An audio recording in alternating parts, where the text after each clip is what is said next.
There was a woman called Tatiana, and she had been an investigator for several years, and she had gone back and forth about joining the church, and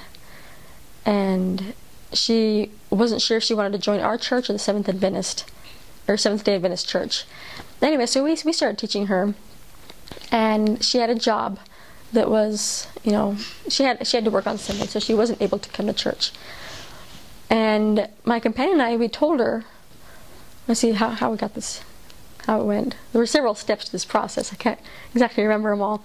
But we told her that she needed to come to church if she wanted to really, you know, be active in the church and learn about the gospel. Because she was considering being baptized, but she didn't want to come to church. So we told her, well, you need to come to church. And and she said, well, I can't because, you know, I work on Sundays, you know, Sunday afternoons and mornings is when church is, but it's my only day to rest, so I don't want to go.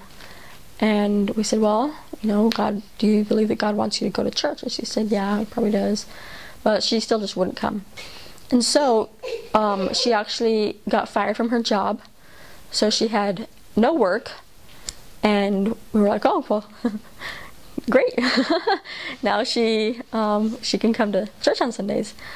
But she did take advantage of that opportunity. She said, okay, I know that God made me lose my job because I wasn't doing what he wanted me to do, and so I'm going to come to church on Sundays now. And so she came every Sunday, and it was working out really great. And then we were teaching her the lessons, and we came to the commandments and tithing. And we thought, okay, we'll teach her about tithing, and you know, she's not a member yet, so we won't require her to pay tithing.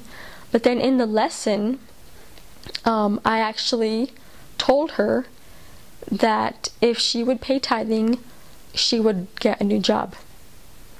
And you know, after the lesson, I was like, oh my gosh, what have I done? Like, you're not supposed to require non-members to pay tithing, and that was kind of a big promise I just made to her. Like, that's kind of, I don't know, I was kind of nervous, you know, obviously. Well, the next week, she came and she brought her tithing, and she said, you know, she told her, she's like, sisters, I'm paying my tithing. You know, I've never done this before, but I'm paying the tithing because I know that, you know, God is the one who gave me the job, and God is the one who can give me a new job. So she paid her tithing, and that week she found a new job. It was better than her last one, and she didn't have to work Sundays. So that was just kind of a really, really neat experience that we had with her, and that she was, you know, able to have that, you know, testimony building experience. It was really neat.